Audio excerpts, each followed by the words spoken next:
Buonasera a tutti e bentornati a Liberamente, variazioni e scorribande qui su Radio Libertà.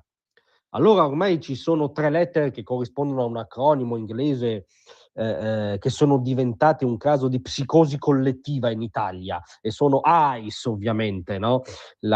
L'agenzia federale, questo nella realtà, predisposta al controllo dell'immigrazione, che nel nostro dibattito da qualche giorno è diventata sinonimo di Gestapo, milizie naziste, pretoriani di Trump, quando nella realtà è appunto un'agenzia federale istituita nel 2002 da George W. Bush nell'ambito della reazione strategica alla tragedia dell'11 settembre. Questo non toglie ovviamente che poi chi ha il distintivo dell'AIS possa commettere errori, orrori di cui nel caso dovrà rispondere, ma siamo all'interno di uno psicodramma. Dentro questo psicodramma però c'è stata una punta che va oltre il surreale, che entra proprio nel territorio dell'inaccettabile, che ci ha regalato non un passante, ma il dottor Rocco Maruotti, segretario generale dell'Associazione Nazionale Magistrati,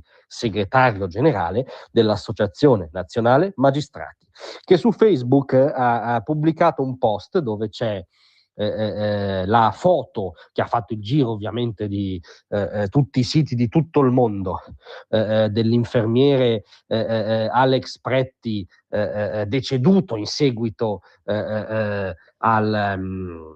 all'azione evidentemente di agenti dell'AIS che l'hanno circondato in tanti, poi sono partiti tanti colpi e sicuramente una dinamica inquietante e una morte inquietante, ma il dottor Marotti posta questa foto di una tragedia avvenuta oltreoceano che ha questa dinamica e la commenta come segue: anche questo omicidio di Stato resterà impunito in quella, tra virgolette, democrazia al cui sistema giudiziario è ispirata la riforma Meloni-Nordio.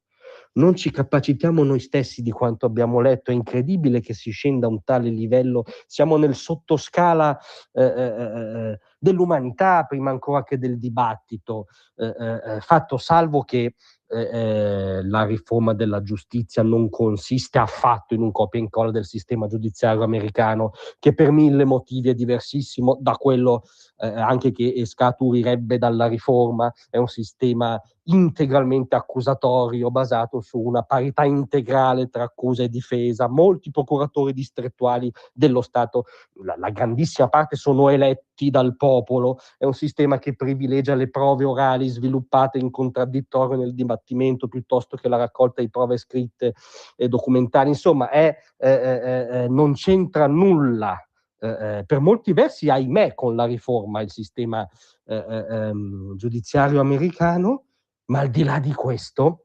il parallelo tra la morte tragica di Alex Pretti e il referendum sulla giustizia, no? È come se chi votasse sì è uguale a chi ha premuto il grilletto in quella tragica circostanza che noi speriamo verrà appurata, tra l'altro, ma che riguarda una questione d'oltreoceano. Siamo evidentemente in un terreno dove non ci sono parole all'altezza, c'è solo una reazione viscerale prima che intellettuale di fronte all'inaccettabile. Tant'è che il segretario dell'ANM si rende conto di dove è approdato, rimuove il post, ma ovviamente è come dare una notizia 2 volte, viene confermato via via da siti, giornali, che era un suo post, finché lui deve diffondere una nota perché capisce che l'ha fatta veramente grossa. E la nota aggiorna la nozione di toppa peggiore del buco. Il post è stato rimosso dopo pochi minuti perché, per come era scritto, si prestava ad essere strumentalizzato. Sì, tra l'altro detto da chi ha strumentalizzato in modo proprio basico, elementare, feroce la tragedia d'oltreoceano. Non ritevo e non ritengo opportuno paragonare la situazione statunitense, che pure deve porre interrogativi importanti sulla tenuta dello Stato di diritto in tutto il mondo, con quella italiana. Pensa se riteneva opportuno paragonarla, cioè lui non riteneva opportuno paragonarla, però ha messo una foto di quello che è accaduto a Minneapolis, accompagnata da un commento sul referendum a proposito di riforma della giustizia in Italia, ma mica riteneva opportuno paragonarle. Chissà cosa avrebbe fatto ove mai lo avesse ritenuto opportuno, ci viene in mente. Prosegue. E pertanto mi scuso con chi vi ha letto un accostamento improprio. Sì, cioè chiunque sia dotato di capacità minima di lettura ci legge un accostamento improprio, evidentemente. La critica era rivolta a ciò che sta accadendo in questi giorni a Minneapolis. Però il tag era anche alla pagina Giusto dire no. Giusto dire no, a casa mia è collegato al referendum italiano, non a Minneapolis, perché insomma va bene avere l'anello al naso, ma non eccediamo. Comunque, e mirava a mettere in evidenza il fatto che il sistema accusatorio puro non rappresenta necessariamente un argine a ingiustizie e gravi violazioni dei diritti umani come quelle che si stanno verificando negli Stati Uniti. Il sistema accusatorio puro non è comunque l'esito della riforma della giustizia del governo di centrodestra. Quello che sta avvenendo negli Stati Uniti, su cui si può avere l'opinione che si vuole, perché poi c'è tutto il lato che manca, no? Cioè la immigrazione illegale fuori controllo, il picco di reati che ne deriva oltreoceano, ma è tutto un altro argomento. Il post era inaccettabile di per sé.